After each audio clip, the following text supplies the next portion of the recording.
Mike Story, week 2, first game in the books. What are your initial thoughts? And there's a lot to break down here. What's your initial thoughts? Kind of boring. That Green Bay defense is legit. That game was, I was kind of snoozing there by halftime.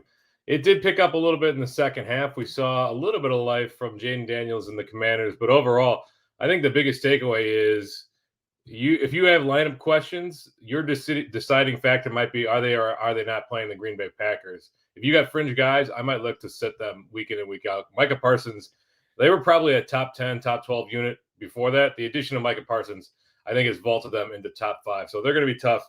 And the other side, on the Green Bay offense side of things, they just keep rotating pass catchers in. Another 1, 2, 3, 4, 5, 6, 7 different pass catchers on the Green Bay side. So, I mean, I'll let you. I kind of buried the lead. I'll let you. He's your guy. Talk about the one massive game from anybody today. I guess. Well, you're talking about Jesus Christ or Tucker Kraft, because I get him confused. Let's wait on the Tucker Kraft thing because there's other stuff that's important here, and I will agree it was pretty boring. Jaden Daniels just likes to stand in the pocket now, apparently.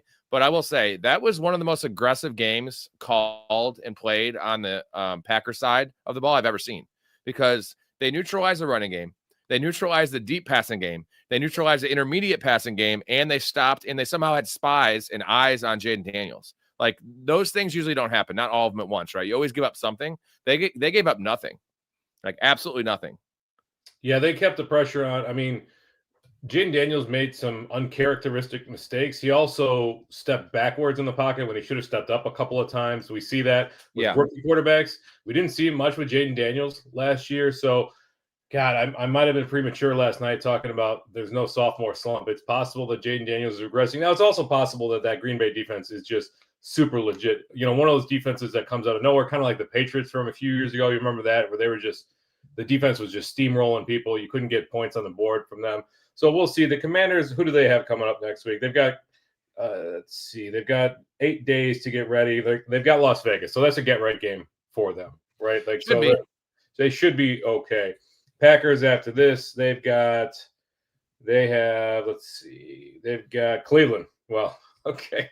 Well, that's beyond a get-right game. Yeah, Packers is the only 2-0 team in the league right now. A couple other things. Austin Eckler, that's not only a season ender, that's a career ender. So rip Austin Eckler, a fantasy football hero. He's gone forever. That's an Achilles. I think it's a 99% certainty that he tore his Achilles. That's what it looked like. That's what they're saying. He gone. I don't know if you heard Matthew Golden, broken collarbone. Sorry, not Matthew Golden. Sorry, Jaden Reed. Jaden Reed. Okay, that makes more sense. I was like, when did Matthew Golden get hurt? Okay. No. Well, Matthew Golden didn't play enough to get hurt. Jaden Reed. So apparently, but not only did he not play once Jaden Reed went out, he was a backup to Malik Heath. What are they doing? Why was he starting 2 wide receiver sets in preseason, and now all of a sudden we're dealing with Matthew Golden, a rotational player? I don't know what they were trying to. I mean, this is good news for Matthew Golden owners, because nothing has been good so far. But this is screw Malik Heath, and I guess Dontavian Wicks came out strong. Dobbs played well.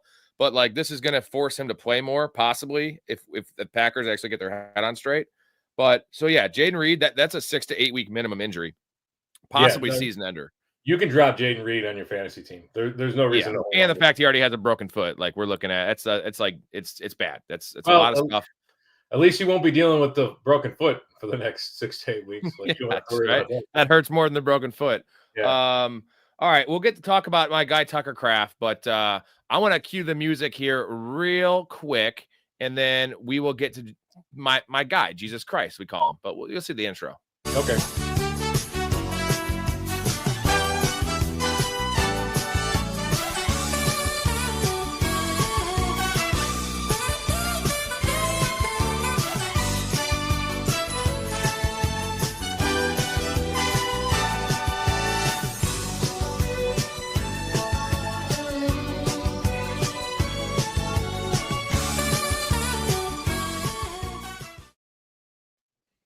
Do I have to say anything else? Does the intro say it all for you, buddy? Clever. 24 points in PPR tonight. Now, if you're a real religious person, that probably offends you, but what do you want me to do, man? He is God. Tucker Kraft is God. Top 5 tight ends. This is awesome. I'm so happy about it. So happy. Do you know what his long was tonight? Oh, it was a 52-yarder, right? 57. Yeah. Well, what's great is for me, as you know, I've been talking up Tucker Kraft literally every show since we started doing the shit, 2.5 months ago. He was on my hot take segment as a top 3 tight end, top 2 tight end, something really hot. That looks possible. I had him on my 5 season-long bets, 625 receiving yards. Bro, he got 20% of that just this game. And then he's a PP of mine, my number 1 PP, and he's on 9 of my fantasy teams. So I was going to ask how many teams you got him on. I got 25 rosters and I have 9 teams. Erica has, since I drafted her team, she has 11 teams and she has him on 4. Okay. That's good. You're in good position. Like, you're not going to get 6 for 124 and a touchdown every week, but Tucker Kraft should be a regular, even PPR contributor. There's no reason to think that he's going to disappear from this offense, especially with Jaden Reed now out for 6 to 8 weeks. Yeah, that's also another boom for Tucker Kraft. And we had a little injury scare from him where like my heart drops. But I don't know, man. I'm ecstatic. I'm over the moon. I'm also super pissed. And we're gonna get into this whole thing about what's up, Albert. I'll get to your comment here in a second. Super pissed about, like my biggest thing that pisses me off is coaches playing guys in garbage time. Austin Eckler in that situation should not be out there. Like, play JCM at that point. Get him some passing down reps because he needs that. And also, Jaden Daniels, the play after Eckler tore his Achilles, most likely, we're going to say, almost fucking busted up his knee and ankle. You saw that play, right? Yeah, I saw that too. And he insisted on staying out there. I saw that as well. And the coaches make that call, though, and pull your guys, dude. I know they scored and got the 2-point conversion. Dude, they had 10 points going into that drive, and they were down by 17. They had the whole game to score and play. If you can't do it, you're not going to do it. You're not winning that game. You're not the Bills. You're also not playing the Ravens. Bad decision, man. Like, I hate that. I hate when coaches keep their guys out. It's week 2, bro. You lost the game. You got smoked. Take Jaden Daniels out of the fucking game. My thing, personally. Yeah, I think coaches might have the mentality of overcoming adversity. I thought it was a short-sighted decision as well. And remember, that's what cost Chris Godwin not only the rest of last year, but the first part of this year was playing in a meaningless game when they were down by 2 or 3 scores, and that's when he broke his ankle last year. That was down 21 points with like 6 minutes left in the game, and Chris Godwin was wide receiver too. Worse. Now, I'm not saying you put every single second stringer in there, but your key guys, why would Eckler be out there, right? He's already a 30-year-old running back. It makes so much sense to take some. Doesn't matter. Eckler's done. You can go ahead and drop him. I mean, he's probably not going to. And Quinn, like, it didn't really bite him because whatever, Austin Eckler is nothing, like, for fantasy. But what are your thoughts on JCM now? So this is a boom for JCM, right? I mean, it has to be. I don't want to get over my skis here because JCM didn't play much after Eckler went out. It was a lot of Jeremy McNichols, but maybe Dan Quinn did have the mindset of this game is out of hand. Why would I put JCM and risk him in there when we're going to need him for the stretch, for the long run here, for the rest of the league? That's what I'm hopeful, because I've got JCM in 3/4 of the leagues that I'm in. So I'm all in on Jacory Krosky-Merritt. So if it's to the moon, it's good news for JCM owners, for us. But you look at his stat line here, not impressive. 4 for 17, by far the best on a yards per carry basis there, versus Austin Eckler, 8 for 17. So 4 for 17. And he had 1 target, no receptions for no yards. In the passing game, Austin Eckler had 4 targets, 2 for 7. So if Eckler's out, who picks up that pass catching? Is it JCM? They got to bring someone in. They got to bring someone in. And we're going to get to that in a second. Albert has a question, Olave or Sampson? It's easy Olave for us, right? Yeah, it's Olave. You've got to follow the targets there. I get that Sampson had a really big game in the passing game, but the running wasn't there. And if that passing game doesn't materialize, you're going to be really not happy with Sampson. Olave, the targets are just going to continue to be there. He's the only one they got there. I just want to say it. I want to talk to Sampson. I love saying that. Steve Casey was watching the show earlier. Appreciate you, buddy. He says, I'm feeling good about trading Jaden Reed now. A lot of injuries in that game. That's unfortunate. Well, that's a great trade for you. I feel sorry for whoever traded, but guess what? That's life. That's life, right? Football, man. It's good. Yeah. Good. We got Jordan Heckler. I got to get to Heckler's comment. He's made a couple here. He started Njoku over Kraft, which Heckler, you've been watching the show. Have you not been watching the show? Like, I've been telling you, Tucker Kraft's a top 5 tight end, like, at least since I started the streams, but on every show. So come on, man. Like, do not ever start anyone. The only one I start over Tucker Kraft right now is Kittle if he was healthy, McBride, Bowers, and like that's it. Laporta, maybe Laporta. What do you have? Laporta, dude? Yeah, I mean, again, you're not going to get 6 for 124 every single week. So for me in a PPR, I'm also okay putting Warren and Kraft, Tyler Warren and Kraft in the same. Okay, Tyler Warren, but again, we've seen one game of it. That's the difference, right? Sam right, Laporta I get it. Be tight end one. Yeah. Well, if he has a blow-up game. I've been saying Heckler. He says you never said that. Story, how many times have I mentioned Tucker Kraft's name in your presence in the last 2 months? Like 1,000? I mean, it's like I got an RFK Jr. earworm. That's Tucker Kraft. Like I literally talk about Tucker Kraft more than I talk about my wife, and she hates that. I mean, can you imagine if Kraft and Warren are the number 1 and number 2 tight ends this year? Like possible, bro. Tight end 9, tight end 10 off the board. Casey says I saw someone sit Kraft for Fannin, which is funny. What's great in a league Eric is in, my wife. She was playing someone that had Kittle in a Fantrax league and has Kraft on the bench. Didn't replace him, still has Kittle in the lineup. So I mean, hopefully he's going to check it, but like he just lost out on 24 points, and he's going to have to replace. The only one on the wire is Chicaconquo, and I kind of want to block him because she's 0-1 on that team, but I don't want to drop like Rico Dowdle because like there's like no one else. Like Schultz is gone. Like there's nobody else. And I feel like a Conquo can get like 15 points, but just funny like the Tucker Kraft thing. Like they just haven't been watching the show. Story. Yeah, I mean he scored the touchdown last week, but the targets weren't there. We knew that the blow up was going to happen. I didn't really think it was going to be this soon. So you're not out of the woods yet if you face track. I mean you're not. I mean, 24 points on a tight end. That's week winning right there. Like there's I have 9 shares of that, so I hope it win all those, baby. But if you might have to play some upside guys. If you were facing Tucker Kraft, if you were going against Tucker Kraft, you're gonna have to make some decisions that are gonna have to put some volatility into your lineup so that you get some high upside variance guys. Some guys off the top of my head. Let's think about this. What games do we have? Real quick. Last name McAuliffe says McCarthy or Stroud 4 points for passing TD. McAuliffe. I like Stroud's matchup. What is that from? It's from Braveheart. Oh, yeah, okay. I do a movie pod with you. I should know that, but I'm a little lit up right now. Stroud has a good matchup against the Bucks, but I think you go.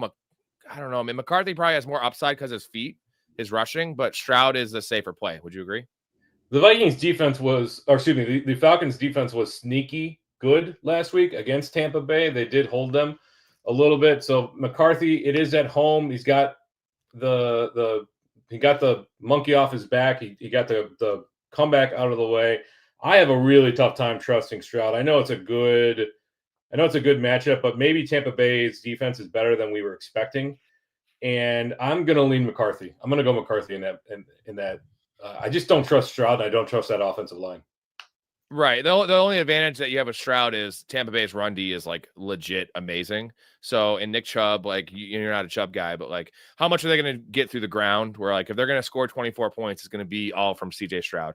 We have this is a good comment here from Heckler. Matthew Golden sucks ass. That is correct, my man. Yep. The hype on that was the rookie hype there, and it was also the Jaden Reed fans that like wasn't a phantom injury, but the news of Jaden Reed's broken foot. Even if he's going to play through it, like vaulted Matthew Golden to the 8th round, dude. Yeah, I only have one ownership share of Matthew Golden, and it's only in my home league, and I only took it because I was one spot ahead in the draft of our resident. Playing the video again. Sorry, whoops, that was an accident. I just took it despite our Packers fan, so I'm waiting for the one blow-up game he's going to have in a couple weeks, and then I'm going to ship him off, hopefully. Well, I mean, one blow-up game in 4 though wasn't enough to ship him off. We got a couple more questions here. We're going to get to the right. We got I am a booty warrior from Minnie Jim. I'm a booty warrior too. I don't know what that means, but I appreciate it. Says of Aaron Rodgers. Aaron Rodgers has another good week this week. I'm scrapping golf and rolling with Rodgers all season. I would not do that. Don't do that. Don't give up on golf, baby. Yeah, let's see what the Lions offense looks like against the Bears. It's a tough matchup. So if they need to show something though on offense. Otherwise, you would be worried about Goff in the coming weeks. Yeah, we also definitely outdoors, right? But like at home, I'm not worried about golf. We got No, I will Tucker made say some though, I comments. like where Aaron Rodgers is at right now. They're pushing the ball downfield. That's an Aaron Rodgers thing. You got DK, you got a deep threat in Calvin Austin. So I was very low on that offense coming in, but I'm kind of turning around now. Again, you're trusting Arthur Smith as your offensive coordinator. That has never worked out well in the history of fantasy football. But if Aaron Rodgers, the other problem is they tend to play slow whatever offense he's on. So you're not going to have as many plays per game, but if he keeps pushing the ball downfield, if he's not completely dust, then you do have a streamable option. Yeah, another comment that makes a lot of sense that we should talk about is Brock Purdy's turf toe. 2 to 5 weeks, they say, which is a weird timetable. Like it's not 2 to 4 weeks, 2 to 3, it's 2 to 5. So that's like possible IR or possibly he only misses 2 games, but he's not missing just 1. They said 2, which is damning. I'm not worried about it personally because Mac Jones, I know he gets a lot of hate, right? But like he was also thrust into a shitty ass situation in New England. And he was that was a possible trade destination for Mac Jones or draft situation for the Niners, right? When they traded up for Trey Lance, they were talking about taking Mac Jones, right? Which in reality was actually probably the right move because Trey Lance is not an NFL quarterback at all. Mac Jones could be just fine there. Would you agree? You think it's a big downgrade from Brock Purdy? It's a downgrade. It's not a huge downgrade. I mean, you probably the nice thing is I wish he had Kittle, but the nice thing is for Mac, I guess Kyle Shanahan just finally got his guy. Now that I think about it, because I was just remembering. You're right. He did want, yeah. In any event, free. For you Ricky Pearsall owners, you've got to be ecstatic because Mac Jones is a first read kind of guy. So it wouldn't shock me to see Ricky Pearsall's first read rate jumped to 55% this week, and like he's just going to get peppered with targets. I mean, you're looking at double-digit 100%. targets every week. So Same with CMC, yeah. dump downs. And like, here's my thing: like, do we know how good Brock Purdy is? I know they paid him. All I'm saying is, if you had switched their draft, if you had put Mac Jones drafted by the Niners and you put Brock Purdy, I know he's a little younger, but you put him on those New England teams, he would have been awful, bro. Like awful. He's Bailey Zappi, right? Is he that much better than Bailey Zappi? They're the same players, same size, like scrappy dudes. God, does every bad quarterback go through New England? It's crazy. Yeah, that was kind of like a racist thing, just saying he's a small white dude that has a weak arm. Yeah, but it's true. I don't know. CMC probably takes a hit, but if you're Ricky Pearsall, if you're holding on to Ricky Pearsall, you got to be thrilled.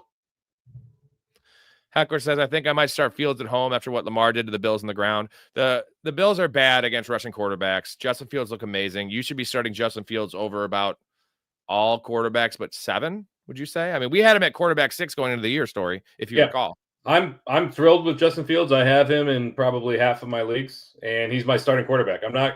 People are talking about, this week, pick up Trevor Lawrence, pick up Caleb Williams because of the rushing. I'm like, why would I do that when I've got Justin Fields already there?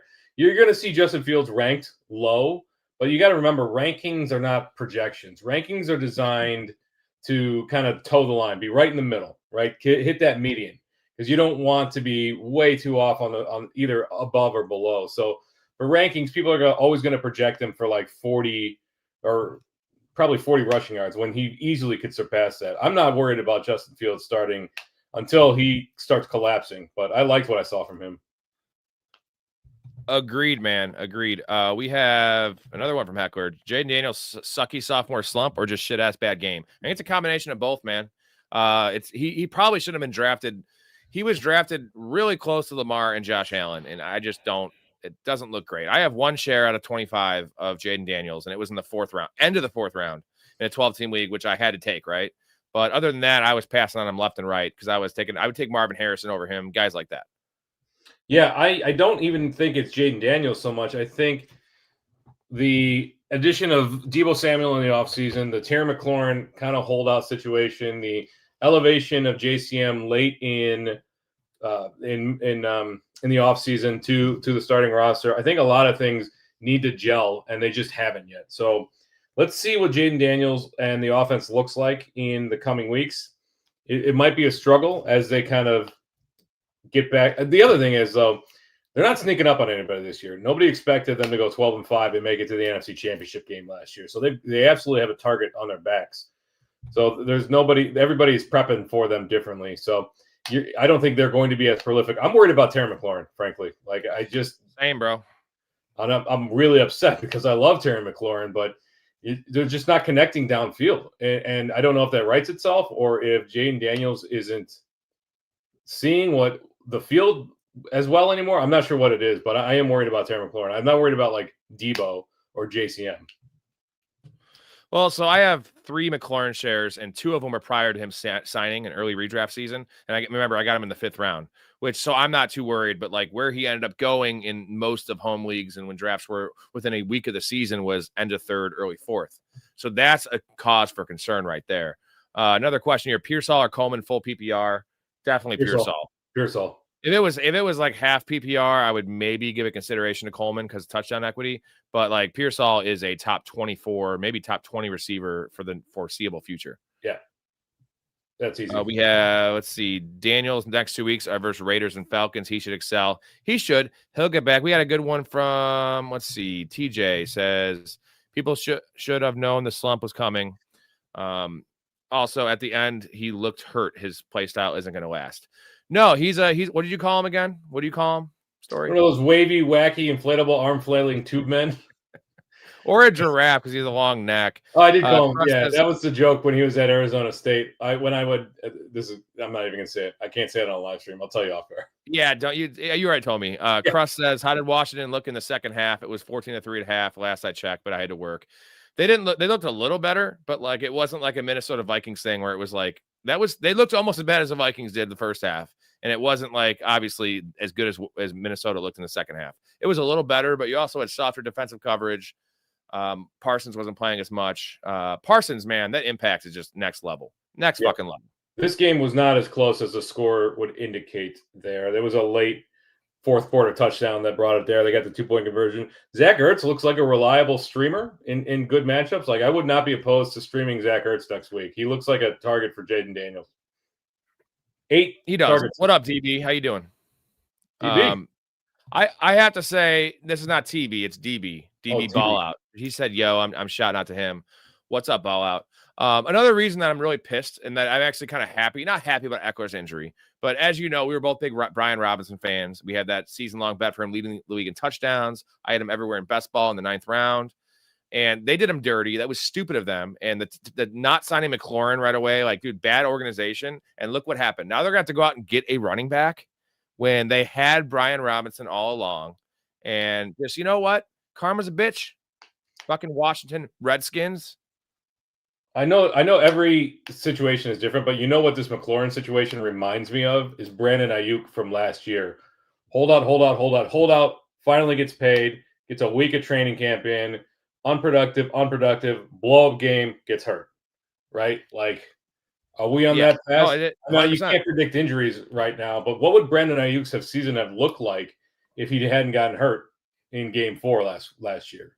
I think he would have been more towards the first couple of games than that absolute blow up game. I'm Terry McLaurin, I'm worried. 5 for 48 is not what you expect from a number 1. He's going to be much more of a boomer bust, and he is moving into the wide receiver 3 conversation. McLaurin is than where you draft them in the wide receiver 2s. We have this is a good one here: Ricky P or Ridley this week, and we're both big Ridley guys. But I think I'd probably still rather have Ridley rest of season. But I think for this next couple of weeks when they have nobody out there, it's Ricky P. It's Pearsall, baby. It's Pearsall. For me, that's not Pearsall season. There's 2 reasons. Number 1, that's that target concentration like we talked about with Mac Jones. But number 2, that Rams defense is good. And the Titans are going to struggle again. Cam Ward is going to this is trial by fire for him. So it wouldn't surprise me to see the Titans struggle again this week. Yeah, it's going to take a while, but there's promise though. We both believe in the Titans offense being a not bottom 5 unit like towards the end of the year. Maybe the whole year they might, but there's going to be some good boom weeks there. I agree. Let's see what happens in 2 weeks when they play Indianapolis. Heckler says, "Mike, you look like someone from a TV show." Okay. Who is that? That's a compliment, dude. This guy's fucking handsome, bro. Thanks, Heckler. DB, what? I love DB. I got DB. I got TB. He says, "I've been looking forward to another stream, man. The talk with the chat and active is awesome. I appreciate it. Tell your friends, maybe not your league mates because they're going to get a lot of good inside information, But if you know what, you're gonna be you're the first one here. So you just tell them about the channel. Don't tell them about the live streams. Maybe they'll find them. But yeah, I'm gonna be doing this. Story's gonna be on when he can, but I'll be on every day, at least for the foreseeable future, as long as people keep watching. Maybe one day I can make money off this. I think I should. I'm a nice guy, I'm trying to. I'm like a dating website this up. Like, hey, I'm a nice guy. I'm a carpenter. I have a nice job. Like, I have a big dick. I treat you well. I cook for you. I rub your back. You got to keep those 30 packs of Keystone Lights flowing. I mean, dude, my beer bill is high, brother, but it's not that high because it's cheap. Like there's a lot of volume, but it's not, per beer it's cheap, right? Oh, Lance from Prison Break. Which one's Lance from Prison Break? Oh man, okay. Prison Break was a great. That's not the bald dude, right? No, Lance was the gay dude either. No, I'm gonna look it up. I'm trying to think of the actor's name. Look at you. Yeah, he's the FBI agent. We find out the DB says Rams 4th most cover 1 in the league. That's where Ridley excels. My worry with the Ridley thing, and again, I'm starting Ridley in every league because I played 12-team, 3 receivers and a flex, so he's going to be my flex. I would start Pierce all of them. My worry is it's not that he can't get open; it's the fact that the Rams pass rush is top 5 in the league, and you just saw what happened with an elite pass rush, and Denver probably has the most elite defense, but elite pass rush versus a rookie quarterback in that system in Tennessee, it's not going to be great, right? Right. What was the question? I was looking at TJ says, should I hit it was Ridley versus Pearsall. Oh, it's Pearsall for me. I'm trying to think why you would play Ridley. Like if it was a standard league, would you play Ridley over Pearsall? I still would play Pearsall, I think. Maybe in half. No, because a touchdown, I think Ridley's more likely to score a touchdown.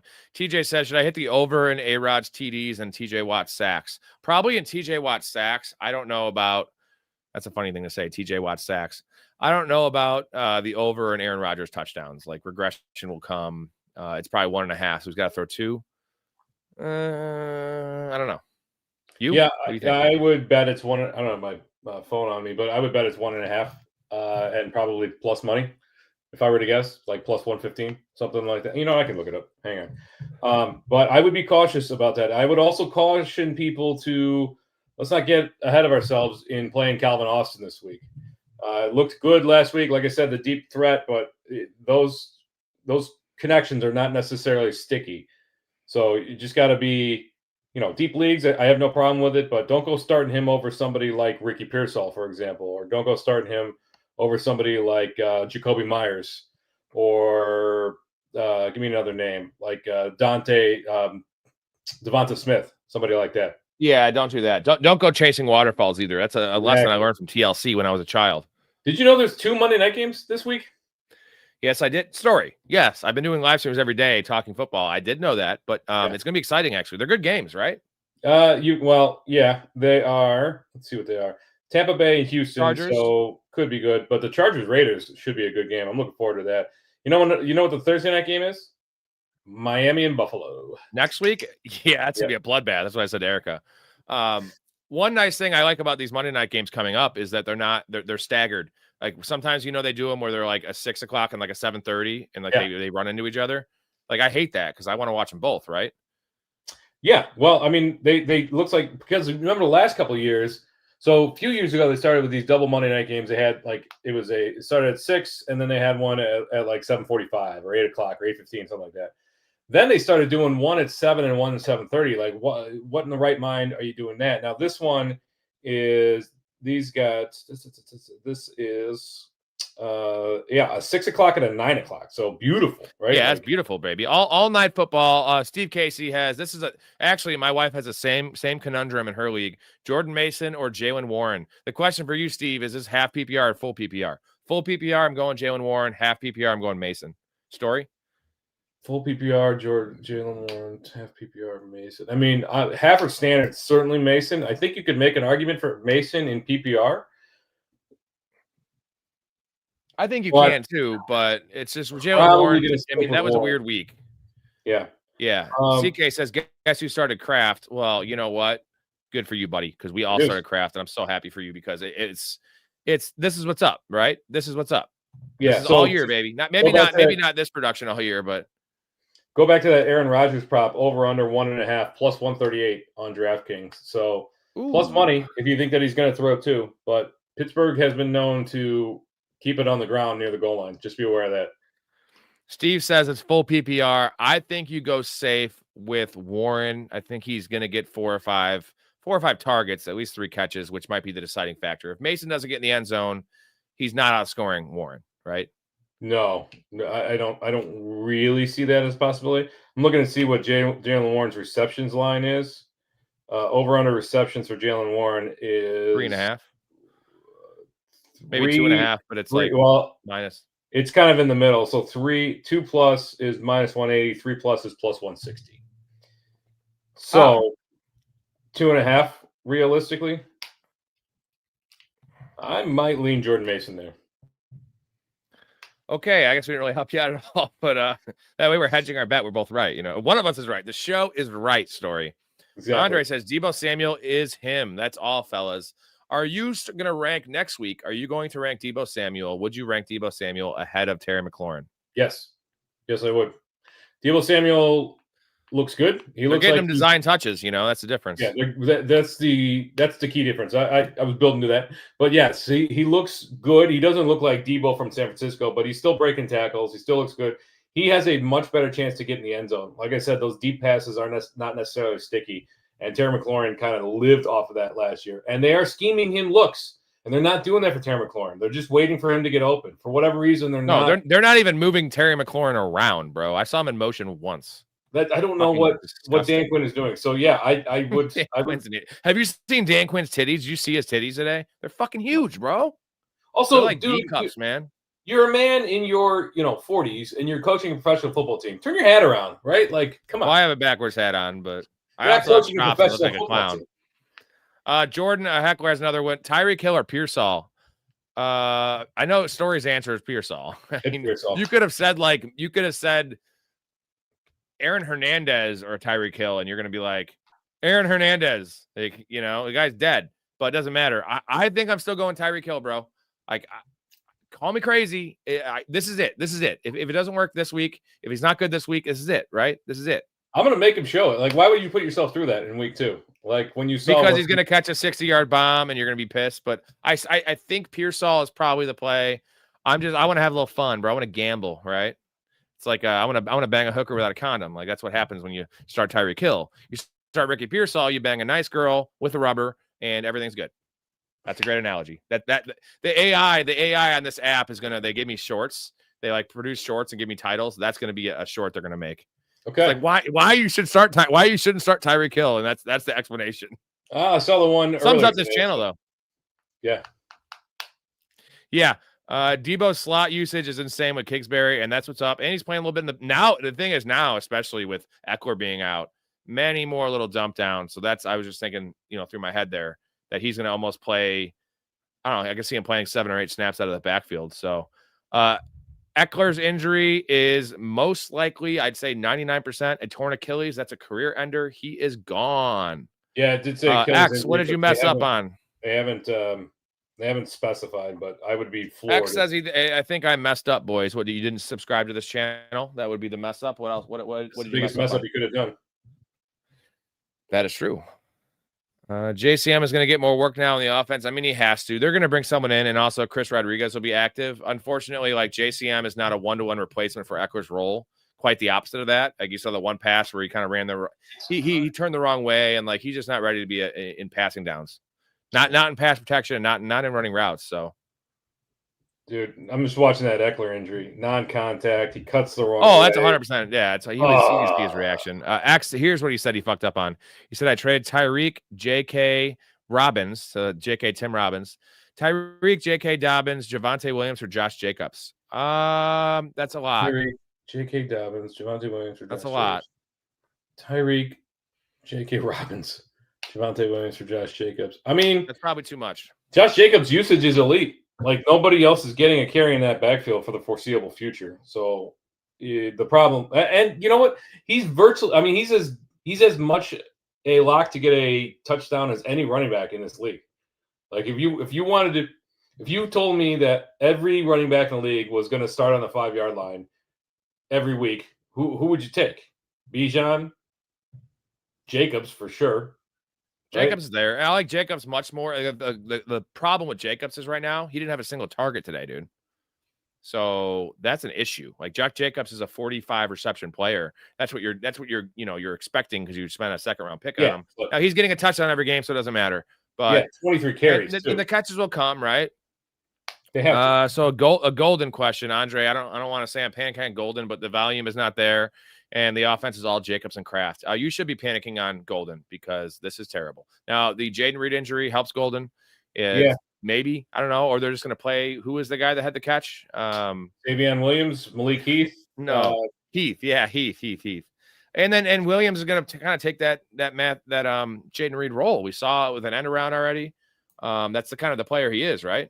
Yeah, I would. I mean, they did give Golden a couple of touches out of the backfield, so they were shaking things up a little bit. Don't drop Golden yet. I mean, you could certainly panic, and I am panicking. Don't drop him yet. Let's see what happens. Let's see how this offense unfolds without Jaden Reed, who was we were kind of surprised he played as much as he did last week. So let's see, put him on the bench, see what happens in the next couple of weeks, and we'll reevaluate. All right, we got DeMarcus Smith. Sounds like a NBA player. Sorry. Would you start Kenneth Walker or Nick Chubb? What's the format? I think in full PPR, it's Kenneth Walker. And then it's a discussion in half PPR standard. Would you agree? No, I would go Kenneth Walker. Kenneth Walker no matter what? Yeah. Okay. Yeah, probably too. I don't know. Maybe. I mean, it would take a lot. I might be able to be talking to Chubb in standard, but half PPR, I'm certainly sticking with Kenneth Walker. Okay. Andre says, Story and Rob, give me your 2 most confident player props this week. I'm throwing 100 on both of them. I can give you 2 of mine because I already placed them. Unfortunately, you need to start watching. It's not out yet, but Friday night I do my personal show, Beating the Odds, that I kicked Story off because he sucked last year. I'm just kidding, bro. I had 3 other guys. It wasn't that. It was just on the time schedule. It's easier for me to do myself. I don't know, Story, if you have any bets in mind, but I have my 2 that I love, and I have a third I'm debating on. I'll actually talk this out with you guys. First one I love is Bo Nix over 18.5 rushing yards, and I'm a quarterback rushing yard guru. I don't know if you watched the show earlier. It was Jordan Love over 5.5. He got 14 only on 1 rush, so I did hit that. I didn't get the ladders, unfortunately. Bo Nix was 28. He was at 28 last week, and he hit under on that one, way under. But 18.5 with how bad he looked passing, I think that's a gift. What did you say it is? 18.5? Yeah. Yeah. I can see that. The other one I love is Jameson Williams over 47.5 receiving yards.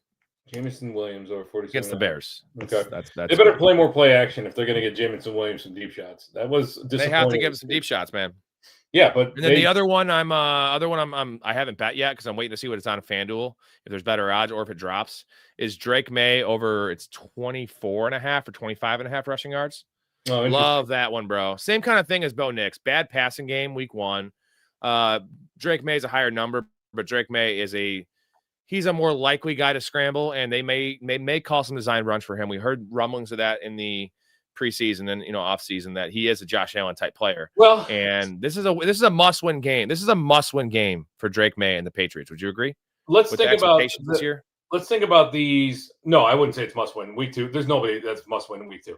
But let's think about these supposed rushing quarterbacks that we had coming into the year that were supposed to take the next step. The Drake May, the Caleb Williams, the Bo Nix.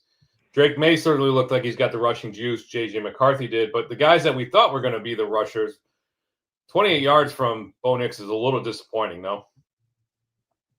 Well, no, that was what his number was at, and he only had like 11 yards. Okay, even worse. And that's why the number's at 18. That's why I like it, because like Bo Nix last year was constantly at 25, 26 a game in terms of his prop, and that's what he averaged. Yeah. So look at Andre's comment. I appreciate this one right here. You're actually the quarterback rushing whisperer. Never doubting you again, brother. Well, hopefully I don't lose some of these, but that's my most successful prop to bet on, whether it be I like the middling. I don't like the total. I don't like betting on Lamar's number too much or Josh Allen because they either crush it right away or they just get like 20. and their numbers are usually set at 40. And I love Justin Fields again this week. His is at only 43.5. I might have 4 this week just because, I mean, against the Bills, who can't stop rushing quarterbacks, 43.5. He only had 48 last week. His number was at 42.5. But I feel like that's a pretty safe number for Justin Fields. How did you ladder up Jordan Love's? What was the next one up above 6? 15. Okay. Lost it by a yard. And he had that. There was that 3rd and 8, dude. He had two kneel downs, so you lost it by 3 yards, technically. Oh, but he would have had a 15-yard scramble. And I went all the way up to 60 yards. It was $1 a pop for the ladders. Well, I did more on the 15. Like $1. I think you can look at Jamar Chase's props, both the receptions, but more importantly, the yards. It went up, bro. I should have bet it. It's 85. Now it's 87, right? 87.5 on DraftKings. You might be able to shop it around, see if you can get 86 or 85.5 somewhere. If you don't mind paying a little juice on that number, you can get 80 at minus 150. I never like paying that much juice, though, so I don't think I would do that. But that is one that I think is going to be good. And then if you believe that Travis Hunter is the guy there now, then his receiving yard line is 47.5 versus 71.5 for Brian Thomas. So I'm not sure that I believe that. I think that might have been a blip on the radar for Brian Thomas. But if you think that Travis Hunter is going to start eating his lunch, that I would jump on those now because it's only going to go up. I'm definitely not touching the Brian Thomas over. That's a lot of yards for a guy that had 1 catch. Yeah. And Trevor Lawrence just still looks like poo-poo. But let's look at – he is poo-poo. Let's look at receiving props for A.J. Brown, who had 1 catch. He's at 66.5. Interesting. X has a good one here. Who do you like better this weekend between Kyler and Fields? Kyler has a really nice matchup. So I think Kyler is probably the safer option. But Fields is the play. Would you? Yeah, Kyler. I'm going to go Fields. Carolina looks like trash, so it's certainly a better matchup. I'm just not excited about ever starting Kyler. Like, what do you? Where's the upside there? Like his rushing upside. If he gets a rushing touchdown or 40 yards rushing, that's his upside. I mean, literally any quarterback could get a rushing touchdown. Like, well, yeah, but Kyler is known to have 7 or 8 in a season, right? We're not talking about like a flash in the pan. I'm not really. I don't know that Kyler's ever going to win me my matchup. Whereas Justin Fields certainly right, and yeah. But Justin Fields, I feel like Kyler with the matchup. The worry is that Carolina doesn't put up any points because their offense is doo-doo, and you have a similar situation to what happened against the Saints where they were up. They didn't score any points in the second half. I don't believe because they didn't have to, and they still won by a touchdown. Right, and that's why it's a safe play though because he's going to have 2 touchdowns whether it's passing or rushing.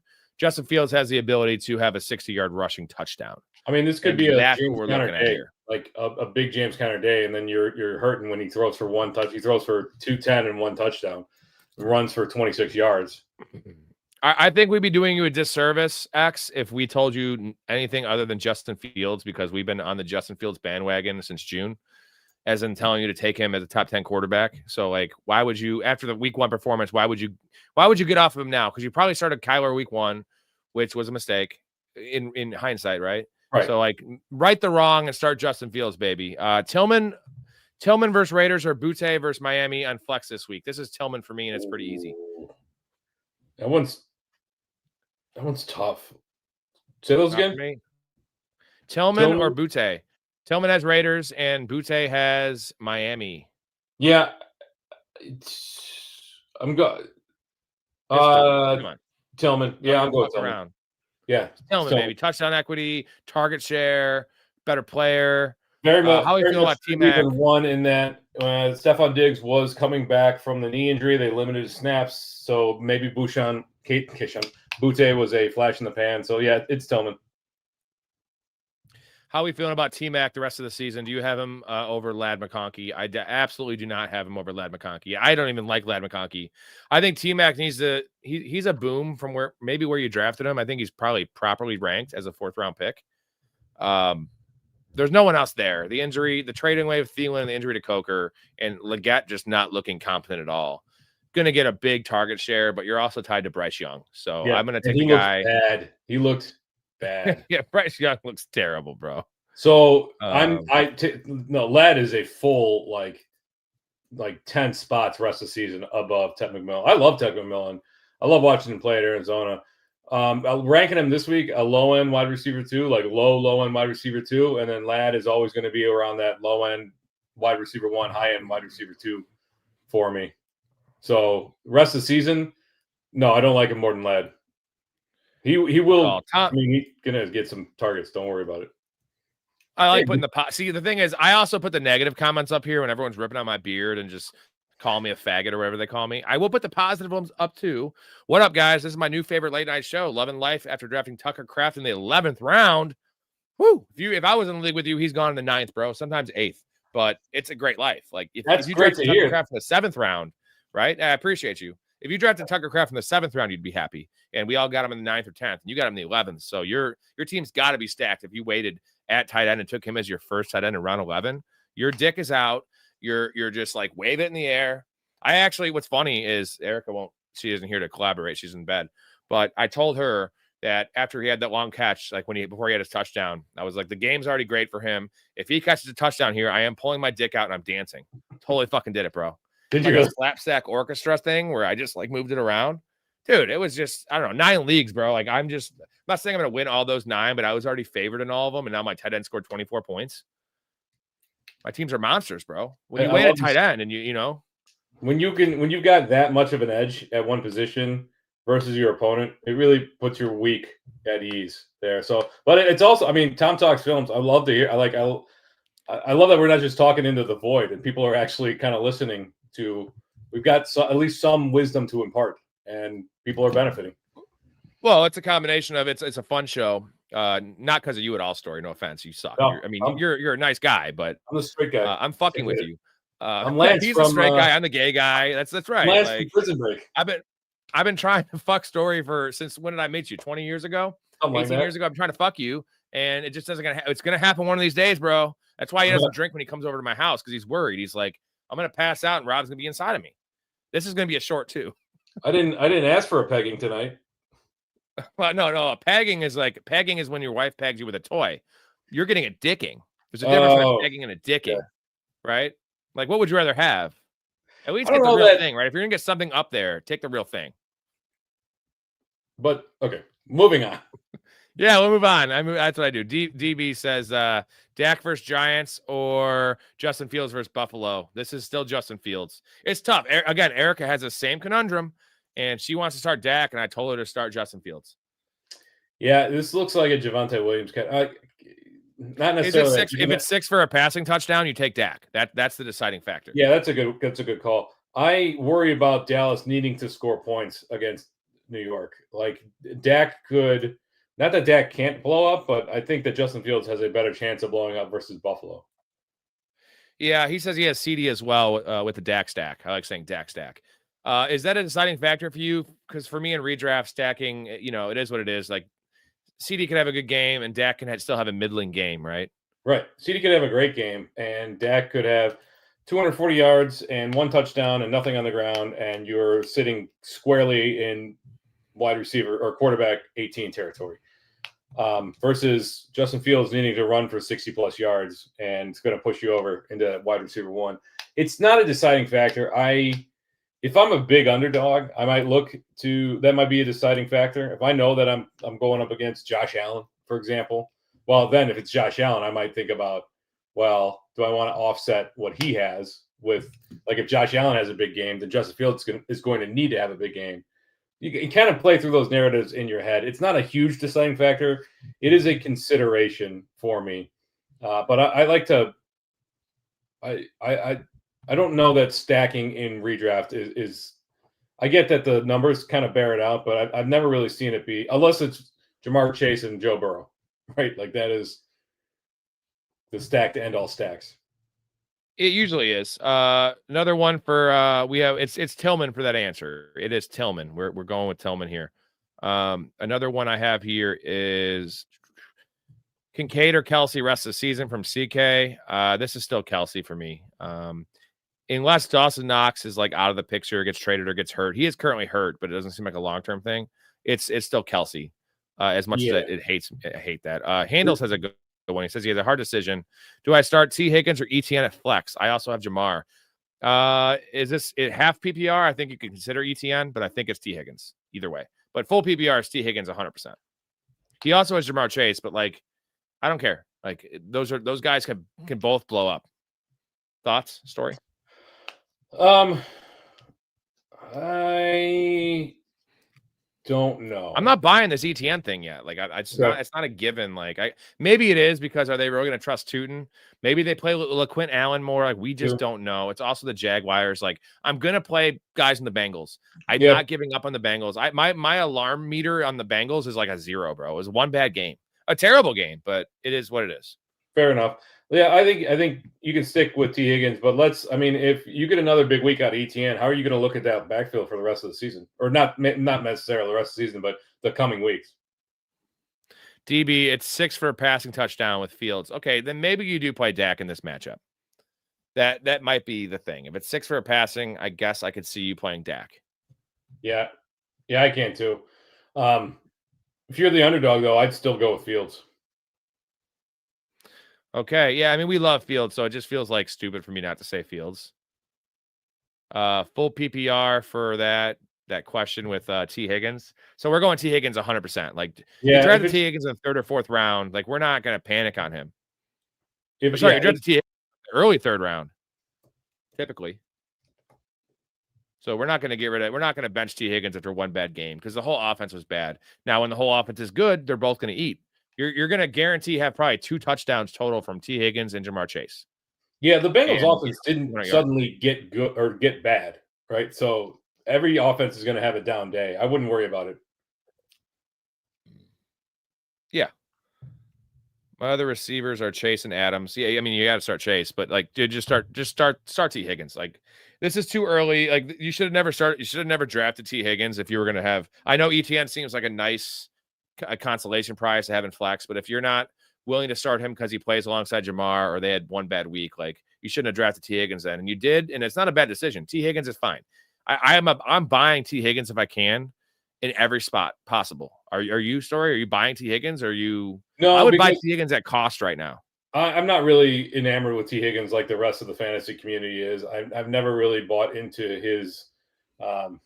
I watched him play at Clemson, and I never really thought he was that special of a talent. I get when he's on the field, he produces, but he's had plenty of down games, and the injuries still kind of make me nervous with him. So I'm not buying him. I don't have him anywhere. I'm not targeting him. If he falls into my lap, it's not the end of the world. But I'm not. The pieces of that offense that I want are Joe Burrow, Jamar Chase, Chase Brown. My God, if you got Chase Brown, you're happy right now. 100%. Anyone that's in here, before we move on to the next topic here, we need 6 more subs for 2,100. We are right there, right at the threshold. Why not give it a sub if you're going to watch? You're going to get notifications when we're going to be live. We're going to be live every night. Story might not be here every night with me. I got other guests to come on. I'm going to be on here. Eventually, I'm going to shave these chops and not look like a clown. If I get a certain number of likes, or I'll do whatever the hell you want with my facial hair, my pubic hair. I'll fucking do it, son. That's an ad read for you. Don't shave it till the Bears win. So it might be a while. Well, then I'm going to have this for fucking 6 weeks, man. Handles. I think you're starting T. Higgins. What are your takeaways? What are some things you're looking forward to for week 2? I know there's a lot of injury questions, some good matchups. Only 3 games at 3:00, which is kind of bogus, but there's 2 good ones. I hate when they do that, when they stack so many games at noon. I mean, I guess they have 2 Monday night games. It's the 2 Monday night games, yeah. Are you talking like, what am I looking for players, for games? What's the question here? Oh, just what are you looking forward to? Fantasy storylines, game, real life implications, just stuff that, like for me, it's always, I want to watch Tucker Kraft play football. I want to watch Justin Fields dominate again, see if that's real, stuff like that. Yeah. So for me, there's a couple of things that I'm looking for. Number one, I'm looking to see how that San Francisco offense operates without Brock Purdy and without George Kittle, and whether CMC and Pearsall are enough to kind of overcome the losses there. Number 2, I want to know, like, is Pittsburgh for real? Is that defense as bad as it looked, and is that offense as capable as it looks, or are we going to get bamboozled and they're going to put up 13 points this week? Those are the 2 kind of. You might get bamboozled. I'm also looking for a bounce back from the Buccaneers. I want to make sure that they are. I mean, it's a new offensive coordinator. It's the 3rd one in Baker Mayfield's last 3 years. Like, the only constant there has changed. I want to make sure that they are actually operating at efficiency, and we're going to get some touchdowns. And that this was just a fluke. So those are kind of the three big things. Also, I'm looking to see was two injuries that concern me: Drake London's injury, his shoulder injury, and then Brock Bowers. The Brock Bowers one I'm less concerned about, but anytime you got a knee to a skill position player, you have to be worried about it.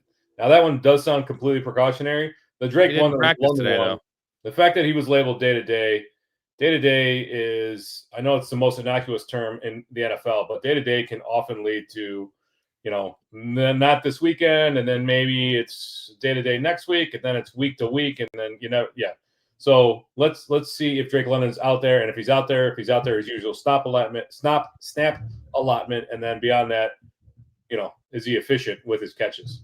Is he good still? Alexander asks, who do I drop? Hollywood Brown, Devonta Smith, Kenneth Walker, Calvin Ridley, or RJ Harvey? This is an easy Hollywood Brown. Easy Hollywood Brown. Worthy might play this week. Even if whatever happens with him, you have Rashee Rice coming back. Easy drop Hollywood Brown. Story. Yeah, it's a drop Hollywood Brown, but there's nobody else that you can drop there. Like, there's nobody else that's kind of. Apparently, this is probably a 10-team league, and he drafted really well. Guess. It's a great draft. It's an embarrassment of riches. If you need to drop somebody, absolutely need to. It's Hollywood Brown, but I might look to see who else is available to make a trade, right? If you can do a Steve says, 1 or 3 for 2. Yeah, for sure. Steve says, I'm looking forward to watching Derrick Henry truck through the Browns. Apparently, there's a Browns defender talking shit to Derrick Henry, which is just a bad thing to do. Yeah, I saw that. Athletes not learn their lesson and not talk shit to all-time greats because they don't need any extra motivation to whoop your fucking ass. Yeah, it was Grant Delpit. He's a safety, starting safety for the Browns. He was saying he's good. He's very good. He's good. He was saying something along the lines of, it's not hard to tackle Derrick Henry, which is the most ridiculous thing you could say. Yeah, it's very hard to tackle Derrick Henry. Like, maybe not if it's like at the line of scrimmage and you're a defensive tackle, because he does fall down, but why wouldn't he? Safeties and corners do not tackle Derrick Henry, bro. I'd love to see what I'd love to see Derrick Henry just come back out and say, like, all right, let's see it. Let's see on Sunday. There's no response. Just like, all right, let's see what happens. That's what he said. That's exactly what I said. I love it. Tom says, I'm looking to see how Detroit bounces back. I think we all know how Detroit's going to bounce back, and whether their point total, I think they're going to win the game. So that's not necessarily what he's saying, but they need to look like the Detroit we're used to seeing. That's an interesting game, that in and of itself, because you got two fan bases. One is Detroit, who's just been steamrolling opponents, at least on the offensive side, for a couple of years now. You've got one of the most loved head coaches in the league. They've got that 1-2 punch combo with Gibbs and Montgomery. So, and you've got they got shellacked by the Packers last week, a division rival. So if they don't bounce back and they lose to the Bears, I would think that franchise is panicking. On the other side, you've got all of what they invested into making Caleb Williams a success this year, including the hiring of Ben Johnson. And if they fall flat on their faces, do the Bears hit the panic button? And I would think, yes, that franchise also would hit so that game in and of itself, like, I rarely get off red zone. I might watch you know what I'm going to do? I'm going to drag the second TV from upstairs downstairs. I'm going to set it up. There you go. And the big problem with the Bears is you're saying like their season and all this shit. If we lose, this is the season, because that means Detroit righted the ship a bit. And with what we're seeing with Green Bay, like, we didn't expect Green Bay to be by far and away the best, not the best team in the division. This is probably the best team in the conference right now. So we're looking at the best team, top 2 team in the conference. Detroit, who is a machine every year, and Minnesota, who just came back and beat us in their first game of their starting. I call him a rookie, McCarthy's first game starting. Like, we are the bottom of that division. Now, we would be the top of like the AFC, like some of the the NFC South maybe, or the AFC South, but we're the bottom of this fucking division, and that's scary. And Uncle Rico says, I'm the best quarterback ever. How much you want to bet I can throw a football over the mountains? What are your thoughts on Napoleon Dynamite story? So underrated movie, cult classic. Really? I feel like it's overrated, but like, it doesn't mean it's bad, because it's like I don't know. It's weird because it toes the line from overrated and underrated, in my opinion. It's quotable as shit. John Heater, awesome. Have you seen School for Scoundrels? No, it's good. Ooh, that's the best John Heater. It's John Heater and Billy Bob Thornton. Tina, eat the food. So John Heater's just playing typical John Heater, like nerdy dude, and he's got a hot ass neighbor. So he takes this class called School for Scoundrels, where Billy Bob Thornton's like a womanizing, like teaching him how to not like fall in love with girls, but just like bang girls, which is a class I should teach. And it's just like, it's Billy Bob. I love Billy Bob. I love dirty, gross Billy Bob. And this is like the worst Billy Bob performance in terms of like the best, right? Like he is just full on Billy Bob scumbag.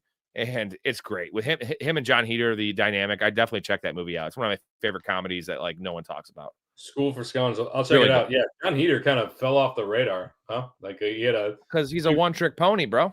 Yeah, I mean basketball. It was fun. Now, going back to the Packers real quick. They overtook the Eagles in being the favorite to win the NFC. So Packers now plus 300, Eagles plus 370, and the Bucks and the 49ers, the Rams and the Lions are all plus 1,000. So there's a kind of a middling race behind them. You want to take a stab at who is the leader to win, or the current favorite to win the AFC?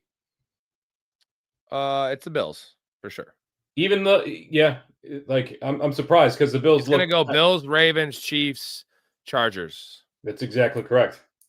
That's why I'm on. That's why I host a show. Story. But I thought it would be close. I didn't think it would be this close. Bills plus 260, Ravens plus 320. I thought that the Bills, having won that, they would have vaulted into like the plus 225 range, and the Ravens would have dropped plus 350. But I guess because Bills look kind of like ass for half a. They did. This is a good one. I'm gonna go grab a beer real quick. Sorry, you answer this one. I'll be back. It's Ridley or Olave in PPR this week. That is a tough one. I'll leave you with that one. Yeah, it's tough. I'm still going to stick with Olave this week because, again, I'm following the targets there. And I'm going to pull up what he had last week, but it was very impressive. There's really nobody else there. I know that Rashid Shaheed probably is coming back this week. Let's see. Olave, 13 targets. Like there is 13 targets. I'm yelling it from the other room. 13 targets. 7 catches. And again, 7 on 13 is not a great catch rate, but when you're getting 13 targets, 54 yards is less than impressive. Ridley, it's still a tough matchup. That Rams defense is really, really good. I think, like I said, there's a lot of factors going into a new quarterback. I think Cam Lord's not going to look this mediocre forever. He's definitely going to progress, but I need to give it a couple of weeks before I start putting Ridley into what are guaranteed target earners like Chris Olave. So I'm going Olave, especially in PPR. Yeah, same here. It's close, though. I mean, if that's your decision, if it's a flex spot especially, you're doing very, very well. Yeah. But that means your bench receiver is either Ridley or Olave. We love that. It's tough. It's tough to sit it's tough to sit Ridley this week. I'm not going to lie. It's tough. It is. Do you guys like the Falcons' chances versus JJ this week? That is against the Vikings, and I also see Handel saying Falcons getting smoked, in my opinion. I actually kind of like the Falcons in this game, man. They're scrappy. Penix look good. This depends on how Drake London, we're not going to know until game time in terms of like how he looks, because it looks like he's playing. But you give me Drake London, healthy Drake London, I think I like the Falcons in that game. Falcons are sneaky good, man. Their defense looks a lot better, right? Baker Mayfield had 150 yards passing, dude. Bucky Irving got shut down. Their defense did look much improved this year. The Vikings have arguably the best head coach in the NFL. True. And McCarthy looked really good in the second half, but he looked really bad in the first half. So if the Vikings can get some pressure, if the Falcons get some pressure, make McCarthy a little nervous in the pocket, make him kind of rush on some of those throws, they can certainly keep it close. It's a 3.5-point spread. Gun to my head, I would take the points, and I would take the Falcons. I love this comment here because I got up and I left, so you can see some of the background wall here. Bro has a Patty's Pub t-shirt in the back. Sadly for me, again, one of the biggest Sunny fans you'll ever meet. Sadly for me, the reason it's on the wall is that I'm 250 pounds now, and it's shrunk through the years. Now it just doesn't fit me. So I'm like, fuck it. I'm going to honor the shirt by putting it on the wall instead of wearing it and looking like Fat Mac from season 8, which we all know Fat Mac was wearing his same size shirts, even though he gained 30 pounds. I don't want to do that. I want to wear the Tommy Bahama shirts. I know you're going to get that reference, Tom. And it feels great, right? And maybe smoke some crack. So, kidding. That's a Sunny reference story. You got to watch. Story has not watched Sunny. So let's all fucking lambaste his ass in the comments for not watching Sunny because he's a big Seinfeld fan. We're both huge Seinfeld fans. Seinfeld's probably is a better show. Sunny at its peak is as funny as Seinfeld. At its peak. Yeah, I got a million people in my life telling me I got to watch It's Always Sunny in Philadelphia. So don't worry, it's on the list. Trust me, like it's on the list. Problem is, I ran out of time this summer, and football season sneaked up on me. So There's that sweet spot though from January to March when we do our movie pods and there's more time. Yeah, that's a good point. Handel says Sunny is funnier because it's so random. Some of the moments in Sunny are some of the funniest moments ever, and some of the individual episodes, I guess you could say, but I can't say that. Seinfeld is fucking the most legendary, like smart. It's like Seinfeld's so smart and it's funny. So like the combination of the intelligence of the show, the writing, the characters, the character development, which Sunny is almost on par with, but the problem is Sunny fell off. I know you say it's going 17 seasons, which it is, but the problem is Seinfeld's every season is 20 episodes, where the Sunny seasons are now 8 episodes. So they both had the same amount of content, and Seinfeld never fell off. And if it was still going, and look at Curb Your Enthusiasm, bro, amazing ass show, not quite Seinfeld level, but you know that Seinfeld would have stayed being amazing if it stayed on air. Would you agree? Oh, no argument, and I loved what they did with that short stint when they came back for the 4 or 5 episode run with Curb Your Enthusiasm or whatever it was. Oh, I love that. That's all. That's just like a Seinfeld fucking sequel. We got an actual fantasy question from Unique. What's going on? Should I trade Lamar, Pacheco, Evans for Burrow, Irving, and Harrison Jr.? Yes. You make that trade, baby. What was the question? It's Lamar, Pacheco, and Evans for Burrow, Irving, and Harrison Jr. Lamar, it's an easy smash, dude. Like Irving is such a big upgrade from Pacheco. Harrison Jr. is not an upgrade from Evans, so that's a little downgrade. And Lamar and Burrow are close. I'd rather have Lamar. Harrison and Evans are close. I think it's a wash personally for me because I love Harrison, but we'll say Evans has a slight advantage. But Pacheco is worrisome, bro. And Bucky Irving is a second-round running back that is going to maintain that value. If you were to redraft right now, where would you draft Pacheco after watching week 1? He was a 5th-round pick, say. I think it's an 8th-round pick. Like, yeah, 8th, 9th round. Like, I'm not really thrilled. Like, I've never really wanted Pacheco this year, especially where he was going.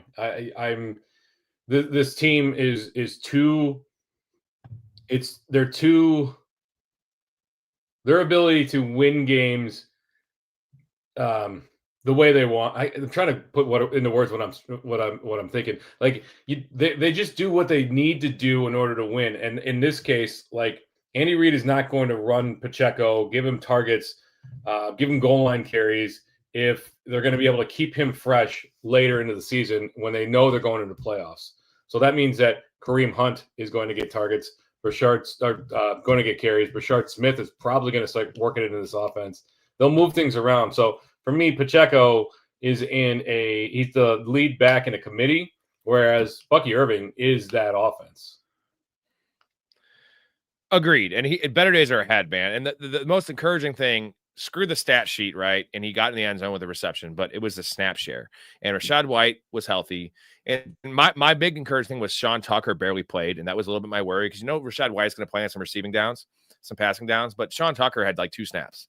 So Bucky Irving, this is what we want. If you get 75% of Bucky Irving in that offense, he's a top 12 guy. Yeah, and Bucky Irving had a 77% snap share, and he didn't crest 70% at all last year. So it's very clear that the new offensive coordinator, Tampa Bay in general, has committed to him being their RB1. Like, it's not a 1A, 1B situation. It's a 1-2 situation. We got starting from T-Verse, starting Hollywood Brown over Devontae Adams in PPR. How we feeling? If Worthy's out, I guess I could see it. I mean, if Worthy's out, I guess I agree with that one. But if Worthy plays, you can't do it. I'm a little down on Adams more than most. I was going into the season, seeing Puka just still being Puka and Adams kind of being just the third down receiver where it's like 3rd and 7. Okay, we'll throw to Adams. Other than that, they're not really scheming up Adams, right? He's just kind of playing X, which is not Adams. That's not Adams' forte. Never has been. And I'm a little worried about that offense. You know what I mean? Their offensive line is 2 injured starters. So I think I'm going Hollywood Brown unless Worthy plays. If Worthy plays and it looks like it's not going to be limited playing time, I'm starting Adams. I don't. There's zero chance that Worthy plays this week. Like I have no idea where these reports are coming from. He practiced today, though. It's weird. Quick question again. We're gonna go off football for like 30 seconds. You ever seen Trailer Park Boys? I love it. Everyone tells me I should watch it. I haven't watched it. I should. I'm guessing you haven't, Story? No.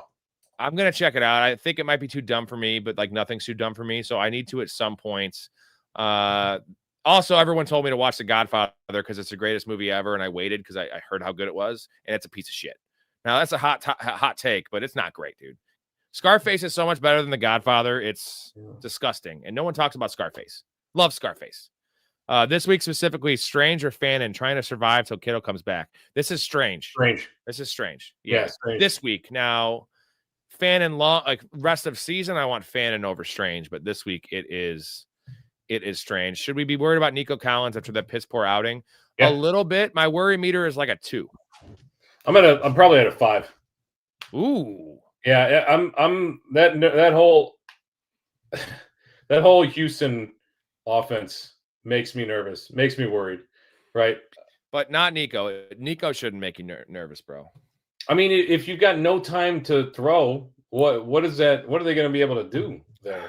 I know they got to start scheming him up. We'll see. Unique says other players are ETN, Bijan, Higgins, Hawkinson. Dude, do that trade. Please do that trade. Like you're getting some value for Pacheco and getting rid of that mess. And as a guy that kind of liked Pacheco going into the year, I know it's just 1 week. The problem is Kareem Hunt is not going away, and Rashee Rice is coming back. And like Pacheco, just if he doesn't get touchdowns, which he's not even getting goal line work, what do you have there? You don't have much. And it's not like the Chiefs are afraid of using any wide receivers in the backfield. Would it surprise you to see Hollywood Brown get a couple of carries out of the back? I don't mean straight carries, but like end arounds, jet sweeps, stuff like that. Like, would that surprise you? Which sucks. No touches out of the backfield. This is a good one from Hustle. What's going on, Hustle? Should I do Travion Henderson and Rashee Rice and give up Chase Brown? Now that's a really close one. So I guess here's a couple questions I will ask you, Vision. Is it a deep league? Because a deep league, I'm less likely to give up 2 players. Or no, you're only giving up 1 player. So Chase Brown's the best player in this trade. We like Travion Henderson. I know you like him more than me, but if you're 1-0, I'm more likely to do it. But if you're 0-1, you're trading for a guy that's not playing for 6 weeks. And Chase Brown's going to have some blow-up weeks these next 5 weeks. And you're waiting on Travion Henderson.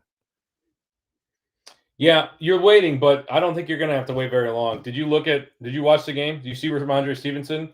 I mean, go back and watch. He looked pretty toast, and his advance rates were less than stellar. His success rate over expected was very, very poor. So how much longer can you keep the genie in the bottle there? That is Travion Henderson. If you think the Patriots are going to improve, then you have to assume that Travion Henderson improves with them.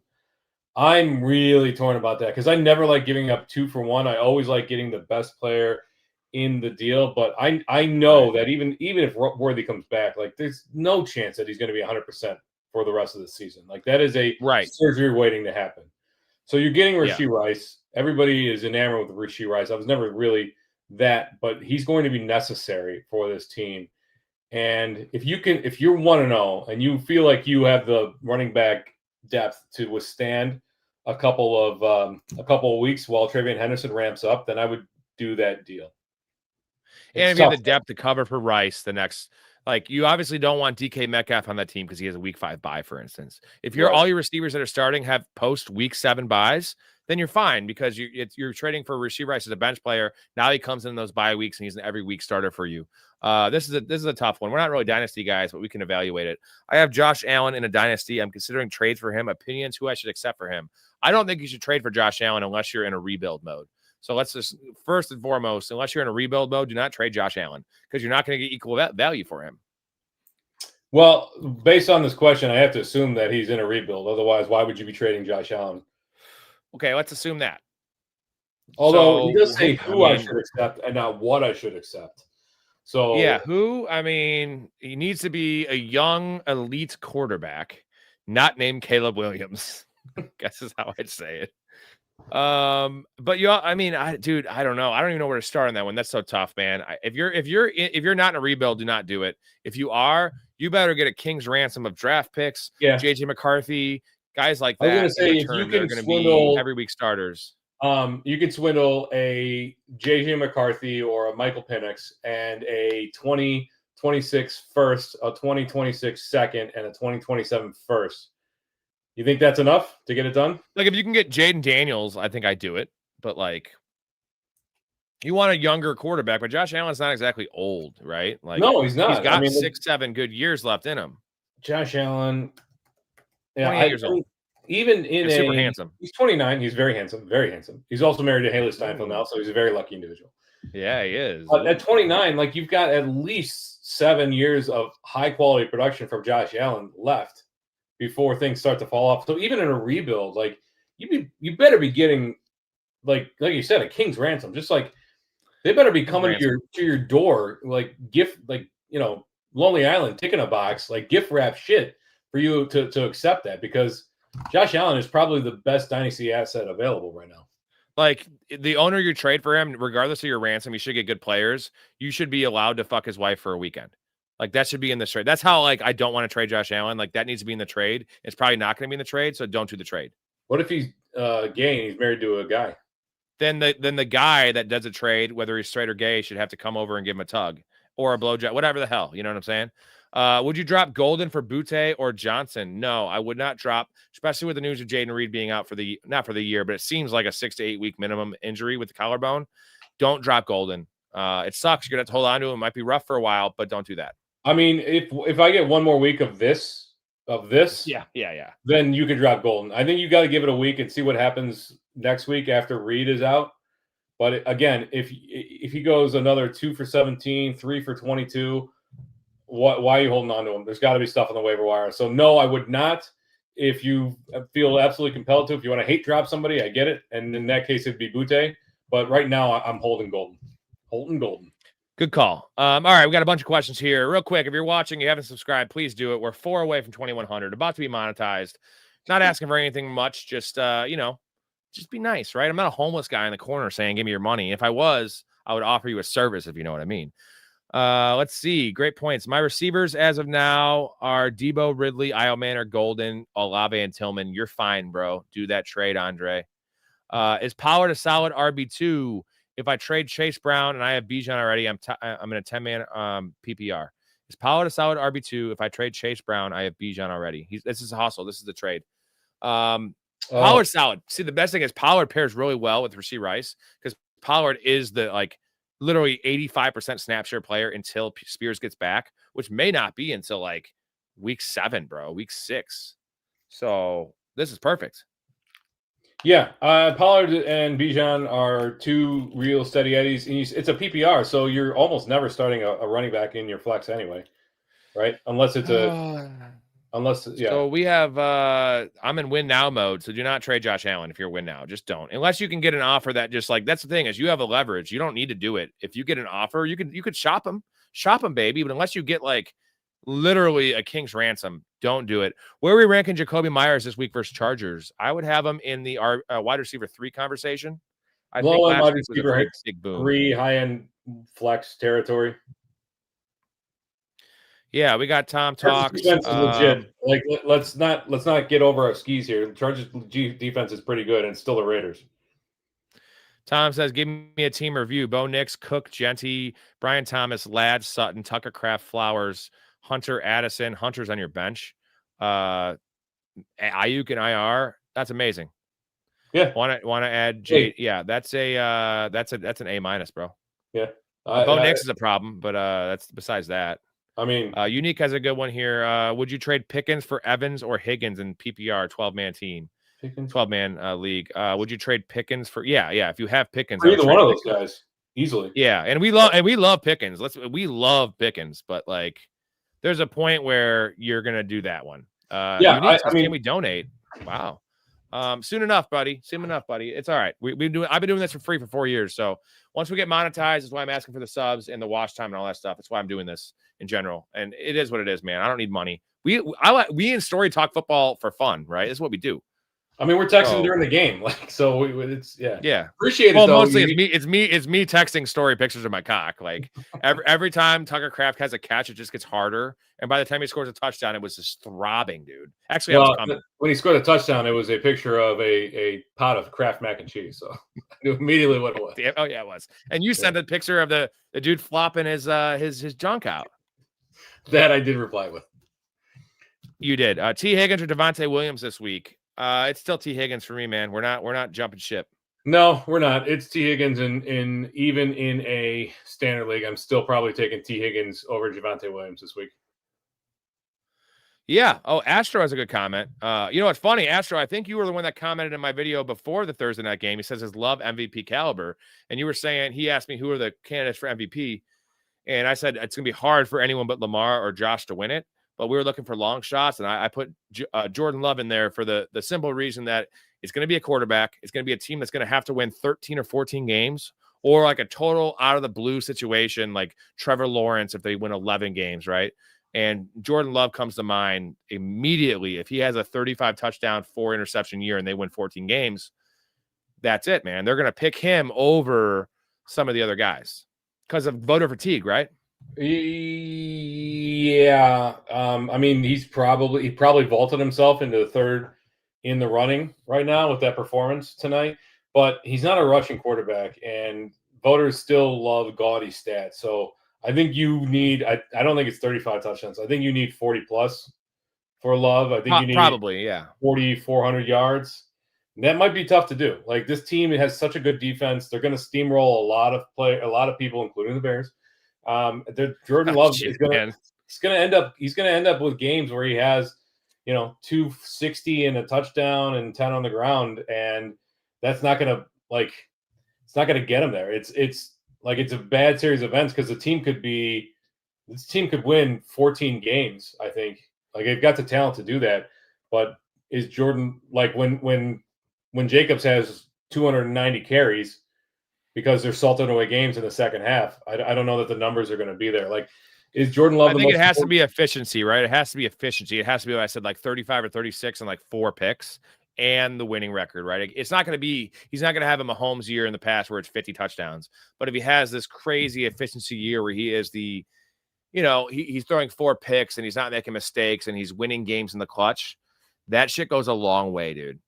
Yeah, Tom Talks Film says you should do game watch-alongs if you can. It's so hard for me because I'm doing this so much that I need some not peace and quiet during the games, but that's my zen because I'm in 25 fantasy leagues, so waiver day's crazy, game day's crazy, but once the games start, I can just let it ride and watch the games, and I'm not even rooting for anyone besides Tucker Kraft and Justin Fields, my guys, and George Pickens. Some of my guys I have in a lot of leagues. I just watch. When you're in one league, you're so into those players you have because that's your whole thing, and you're so against the players you're against. I have no idea who I'm facing on a weekly basis because I didn't realize until Sunday night I was against Lamar in 9 leagues, dude, last week. 9 leagues. I didn't realize because how could I, right? I'm focused on my lineups. I still went 15-10, bro. So I lost 4 of those that I was going to win because of Lamar. But I mean, when you're in 20, how many leagues are you in? 26, something like 25. that? 25, yeah. I'm in 26. One of them is a $25 league. I don't count that. You've got to be able to compartmentalize, and you've got to be able to not overthink because your time is so extremely limited. You can't spend an hour on one waiver wire just because this waiver wire is incredibly complex. You've got to just. It takes the heart out of it, right, a little bit, which is nice because I'm doing cold-blooded decisions, right? I'm just I'm like a CEO. I'll fucking fire you. I don't care about your fucking family, dude. I don't give a fuck. And you know what I'm saying? I don't care. I just want the best possible lineup, the best possible team.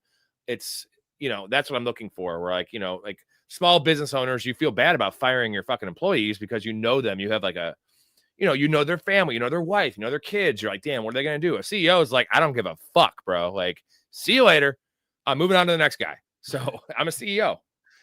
I mean, that's the mentality you got to have, especially if you're dealing with the number, just the sheer quantity. It's a talent that I have yet to master, is that ability to take the emotional side out of it and not overthink the decisions. That's my biggest problem is I spend too much time on Tuesdays and Sunday mornings and just agonizing over the decisions. And we can pepper questions here, and that's what I should do with my own team. It's just who do this instead of researching all the advanced stats and everything like that. But I tend to overanalyze stuff, and it drags me down a little bit.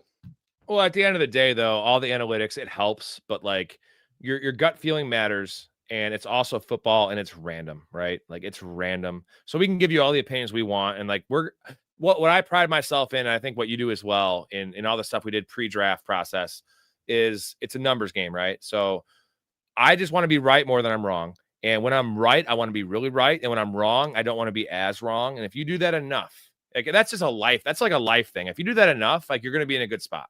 You just don't want to have major whiffs, and you don't want to have little wins. You want to have big wins and small losses, and that's like a business. That's a business thing, bro. Like, yeah, I took a business class in college, so that's what I took out of it. Maybe not. I was high as fuck. I have no recollection of that class, dude. I got an A somehow. But I mean, the best gamblers in the world only win like 55 to 60% of their wagers. The long-term winners are 55 to 60% winners. Like, they're disciplined, though. That's the key, right? Yeah, exactly. Like, there's a lot that goes into it, but that's just, you got to be aware of that. Hustle says, I have Nick, Sutton, Neighbors, Bijan, Chase, Genty, Pollard, Waddle, Diggs, Dobbins. Rate this team. Nick's, so he has Sutton, Neighbors as receivers, Bijan, Chase. So that's Jamar Chase. That's a really good team. It's got Judy listed twice. Really good team. Well, Judy shouldn't be listed at all because he fucking sucks. Well, yeah, I hate Judy, but Pollard's solid. You could probably get rid of Monungai now that Roshan Johnson's coming back. I know, Story, it pains you to hear that, but yeah, it really does. Nick, Sutton, Neighbor. That's a good stack. Neighbors, Bijan, Chase, Judy, Pollard, Waddle, Diggs, Judy. I mean, your Diggs hopefully starts ramping up. I don't foresee any kind of solid return with Waddle, so maybe I try to move him if he has a good game. I'm not. He hates the Dolphins though. T-Verse has it says Dak, Love, or Fields rest of season. I think I'm gonna rate it. I'm still gonna rate it Fields, Dak, Love. And that might be crazy, but this isn't real life. This is fantasy. And if it 4 for a passing touchdown, it's Fields, Dak, Love. 6 for a passing touchdown, it is Dak, Fields, Love. I'm going Fields, Dak, Love in every format. 4, 6, 12, 18. Every format. But no, it's Fields, Dak, Love. I love the floor of the rushing up, the rushing floor of Fields, and it's Dak over Love because they don't have a running game that's very effective. We all saw with Javonte Williams. That's not going to happen every week. And Jordan Love throwing for 2 touchdowns, unfortunately, it seems like it should happen every week, but it won't. You're going to have games where he has 1 or 0 touchdowns because Jacobs gets it, or they do an end around with Romeo Dobbs. They love mixing stuff up there. So, yeah, and Love is not a kind of guy. He's not a guy who's going to complain about that. So he's just going to, So yeah, it's for fantasy Fields, Dak, Love in that order. Well, and losing Jaden Reed isn't going to help the situation. But sure. I will say Jordan Love does have Jesus Christ playing on his team. So that's kind of been a recurring joke the whole episode. But Tucker Kraft equals Jesus Christ. And if you're religious, I'm sorry if I offended you. Actually, I'm not, because that's my God. So I'm actually religious now, Story, if you didn't know. I'm fucking like, I have a whole shrine to Tucker Kraft. And the problem is I just come on it. So the Church of Latter-day Crafts. Yes. I'm gonna go door to door with a Kraft jersey, dude, in Chicago. Have you heard the good word of Tucker Kraft? You hand him little pamphlets. The guy's got the best yak in the NFL. Like, of course. It's got his. Hey, that's a good comment. A good comment from 50. This is a good one we got to talk about. Wicks looked good. Wicks did look good. His hands actually look good. Wicks gets open. What are we doing? This is a good one. What are we doing with the Packers wide receiver situation right now? Let's just go on the assumption that we're not getting any more Jaden Reed this year, or at least not till like week 14, right? You have Matthew Golden, who's a rookie who has looked rough. You have Jesus Christ at tight end, but take him out of the equation. Let's just go receiver room, right? Dubs is a steady veteran, right? Wicks is the more dynamic player, and then you have the rookie and Matthew Golden. So where are you ranking them right now? Are you still going Golden first? If you could choose on your most important team. You can't go Dubs. Can you go Dubs? I know Dubs got the touchdown, but I would probably go with Wicks. No, I think I'd go with Dubs. Wicks was out there on the first snap of the game, by the way, too. He had that catch. First snap of the game, Wicks was playing. I don't know what that means for the Packers, but it still happened. I think I need to see the snap share percentages because their targets were pretty similar. Wicks had the yardage, but it wasn't by that much. Now that little slant, that little in route that Dubs won on to score the touchdown, that literally could have been anybody on that team. Yeah, you could have done that one. Sorry, you could have had Chris Brooks doing that. So I'm not going to take anything away from that. I think Dubs and Wicks are pretty interchangeable. The problem is you're still flipping a coin. Like these guys can disappear any given week. So Golden's got to be at the bottom, and I'd probably go Wicks, then Dubs. Wow. See, I can't put Golden at the bottom just based on draft capital for real life that they spent on him and fantasy. So it's like a lot, dude. They're all tied for me. Like I think Wicks is the upside play. I think Dubs is a safe play, and the X factor would be Matthew Golden, where like later season I could see him emerging, but I just don't think he comps to that player. This is a good point here. I haven't thought about this one at all, and now it makes a lot of sense because we've been talking about Tyreek Hill getting traded to, teams in the AFC that are contenders. The Packers make a fuckload of sense right now for Tyreek Hill. Like a lot of sense, right? Yeah. Again, the Packers organization is not necessarily known for bringing in troublemakers. And this does seem like a guy who can cause some controversy in the locker room. And they feel good about, I mean, yes, losing Reed is not ideal, but they feel good about the wide receivers that they have, especially with drafting Golden in the first round. Now, it doesn't mean that he's going to be the end all be all there. Teams make mistakes all the time. I have a hard time seeing Tyreek Hill moving to Green Bay. Do you have any idea how many fat chicks he could impregnate in Green Bay? Fat white chicks. Like that's all it is in Green Bay. No offense to Green Bay people if you're from Green Bay, but like that's all it is, just fat white chicks. And they love to get nutted in. And that's a conversation for a different day. But Tyreek Hill would just have a field day, dude. He'd have fucking 20 kids if he played there 2 years. He's been living in Miami for 3 years. You think he's gonna want to move to Green Bay, Wisconsin? That's what I'm saying. He goes from these like Latina hotties to like just like farm animals. Jesus. We need to end this pretty soon because I'm just talking about crazy shit. A little bit this guy says, have you seen the new Charlie Kirk emoji? I don't know if I want to see that. TM, we got a comment from TM here. Quarterback Baker, Chase Brown, Kyron, and Henderson. He's got JJ, London, Ladd, Tyreek. Jesus Christ. What should I do? Nothing. You have a championship roster right there. It must be a 10-team league, but what you could do is maybe trade nobody. You could try to get an upgrade at tight end, but you could trade Shakir and Mark Andrews and try to get like Tucker Kraft. I think that's what I'd say, but I don't think you can get Tucker Kraft anymore. Not after tonight, but you could certainly look to improve your tight end room. You maybe try to find a someone who still believes in the upside of Tyreek Hill, package away Tyreek Hill and Mark Andrews and get like a Tyler Warren, something along those lines. Ooh, that's a good one because he hasn't busted out yet. B Fatty says, I don't believe this is true. Rob, what's up, bro? I think I sold you a dime bag like 3 months ago. Nice. No, I haven't smoked weed in 3 years, and if anything, I'm the distributor, if that makes sense. I haven't bought weed, like small amount or anything besides bulk in a long time. Putting this on YouTube, I don't give a fuck. So yeah, you didn't. But I would have loved to buy weed from you, man. If you live close, I'd do it. So here we go. Jackson Taylor, what's going on? Got an interesting trade sent to me. Should I send AJ Brown, Devonta Smith, Ingram, and Judkins for Hampton, Travis Hunter, and Kittle? So you have AJ Brown and Devonta Smith, Ingram, and Judkins. So it's mostly AJ Brown and Devonta Smith. We'll call Ingram, Hampton, Travis Hunter, and Kittle. Yes. I think I do that one. No, fuck. Dude, I won't. Kittle, yeah, so tough. Yeah. I mean, so Kittle's not coming back for weeks. Like, who do you have in the meantime? You're just trying to. Depends. If you need a running back really bad, yeah. Well, he's got Tyler Warren, tight end. Oh, Tyler Warren. But you only have one running back. You're only getting one running back, and you're not getting I wouldn't do that. One receiver. No, I wouldn't do that either. I wouldn't do that. Tyler Warren. You're not going to get much for Ingram anyway, so. Yeah, I mean Ingram's dead weight in this in general. I get you're kind of opening up a roster spot, but why would you trade for Kittle if you already have? He said he's scared. He said right now he's scared of the Eagles. Yeah, and you don't need Kittle if you have Tyler Warren. Maybe because he's looking to move Tyler Warren, but don't do that, dude. Don't worry about the Eagles. It kind of sucks to have two pass catchers in the Eagles, but I'm not looking to do anything like that, man. Packers defense averages 11 points a game given up from Astro. Is that a fact? That's and the thing is they went against the Commanders and they went against the Lions, that was a team that was in the NFC Championship game last year, and a team that should have gone to the NFC Championship game last year in Detroit. Like that's impressive shit, man. One of those games is on the road too. Yeah. Or no, they were both at home actually. I think you must mean fantasy points per game because they're giving up an average of 15 points per game. Oh, their defense. 11's not that great.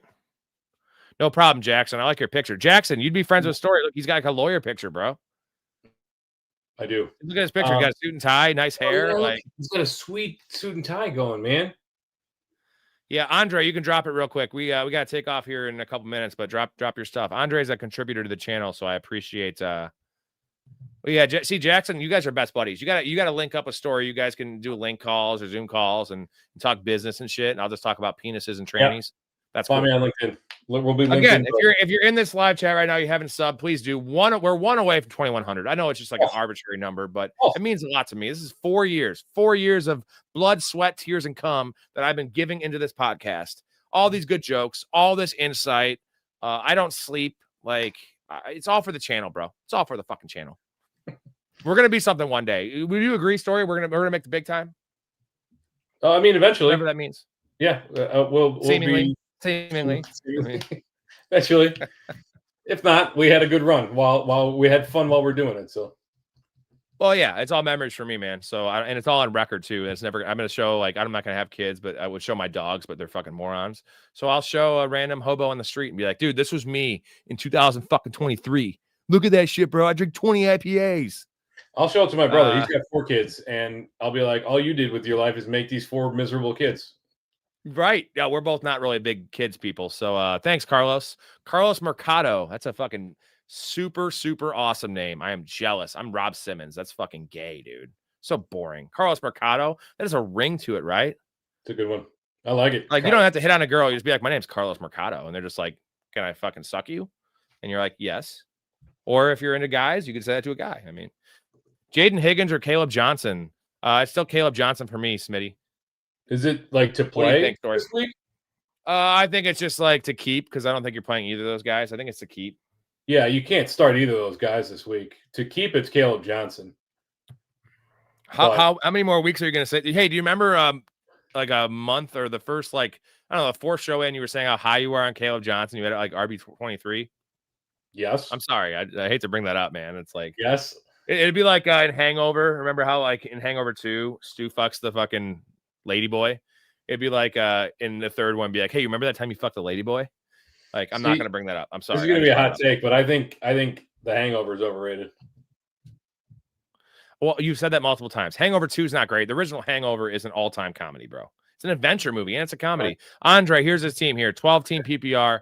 Love, Bucky, Genty, Ridley, Debo, Fannin, flexes James Cook, benches Io Manor, Golden, Drake, May, Jordan Mason, Olave. Olave's in your bench. Tillman, Kittle. Fuck yeah, dude. Trade ideas? Bucky and Genty are money. I would try to trade Debo right now. Trade Debo, right? Debo's pretty good idea to trade Debo, yeah. I would see if you could move James Cook. Debo and Sampson. Yeah. Debo, Sampson, James Cook, any combination of those guys. And Debo especially, bro. That is not a sticky. That is not going to be very sticky, especially when Judkins eventually starts muddying the waters there. Sell high on Sampson. I love being able to. I think Olave is going to be a regular starter. I know people are still worried about Olave, but man, like he picked up exactly where he left off, so I'm not too worried about that. Yeah, I'd be seeing maybe who's on the wire. Like I don't know that I want to start Fannin right away.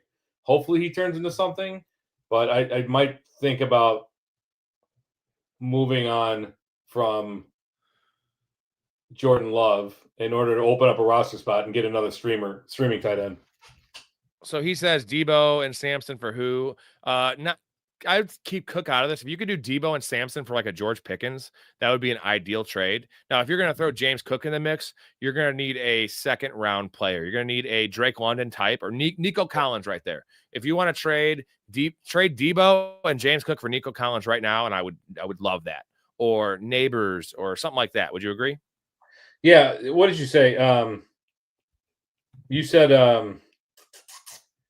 James Cook, Debo, and he wants. I think Debo and Sampson for Pickens. Or if you want to trade James Cook, it could be James Cook and Debo for like a Nico. I'd ask for more if you're going to trade Debo and Sampson. I'd ask for like a. You probably won't be able to get it. Pickens is fine. Pickens is fine. Pickens would be great. Like a Ted McMillan. Okay, Zay Flowers. Yeah, that range. That's a 4th, 5th round receiver, right? Yeah. But I'd love to see 2 or 3 targets from Jacobs. Says 50 to 50 and 50. Why do they refuse to throw him the ball? He had 0 targets, not 0 catches this game, 0 targets. It's going to be an issue all year in terms of his. But the problem is in a good way is that he's not going to get catches and targets, which sucks in PPR. You know what he's going to get? A touchdown every fucking game because he's had 9 straight of them, including the playoffs. So like that's going to wash out any negative you're going to get from the pass catching. He's not going to boom for those 30-point weeks unless he scores 2 touchdowns, but he's going to be safe for like 17, 18. It's almost like he's a Derrick Henry light right now. Yeah, I mean, this is just what you have to deal with Jacobs. Like he'll come back next week and he'll get 4 targets, and then he'll get 2 targets, then he'll get 0, then he'll get 6, then he'll get 2, then he'll get 1, then he'll get 4. Then like it's just his always been, for whatever reason, he's never had consistency on the targets, but they will when like they had both of these games well in hand. They had no reason to throw to Josh Jacobs. They're not going to scheme him stuff out of the backfield, and he's not going to get dump offs when they're ahead by 2 scores for most of the game. So the Packers are going to run into tougher opponents. I don't think the Packers are going to steamroll the entire league. So I wouldn't be too worried about Jacobs' target share. He had 43 targets last year. So yeah, Andre says I got to win this league. It's a $200 entry. Well, keep on watching the show, buddy. And for next year, you're going to get all the insight. You're going to be drafting Tucker Kraft and Justin Fields like we did in every league. And then you won't have to worry about these trade discussions. We have Colby saying the original Hangover is a masterpiece. The others are okay. I'm on board with that one. Story, you can suck it on that. Anything else? That's about it. I think we're running out of steam. I know Story's tired. Look at him. He needs his beauty sleep. No, you don't need your hands. You don't need your beauty sleep. But again, there's only 16 people in here, so we might as well get off. But if you haven't subscribed, I know I sound like a fucking idiot. Please do. We're 1 away from 2,100. I think we're going to get it. We will get it. We will get it soon. And we're going to be back tomorrow. I don't know if Story's going to join me, but tomorrow I like to call it a fantasy lounge, which I think this one was called too. It's just a straight fantasy forum. We can talk movies. We can talk porn, John Holmes, whatever the fuck you guys want. It all comes look forward to week 2. Saturday night, we have the gambling show at midnight Central Time. We go through every game. We talk the over. We talk the point total. We talk the line. We talk some player props we like. We throw some fucking parlays together. That's going to be a great time. Sunday morning is start sit 9:30 Central AM. And then Sunday night recap. And then we're just going to do it all again. And before we know it, it's going to be the playoffs. And we're all going to be in the fantasy playoffs. Talk about playoffs? Yeah. Playoffs. Damn straight. All right. Thank you guys for watching. Appreciate your story. You're the man. Get some sleep, and we'll talk to y'all soon.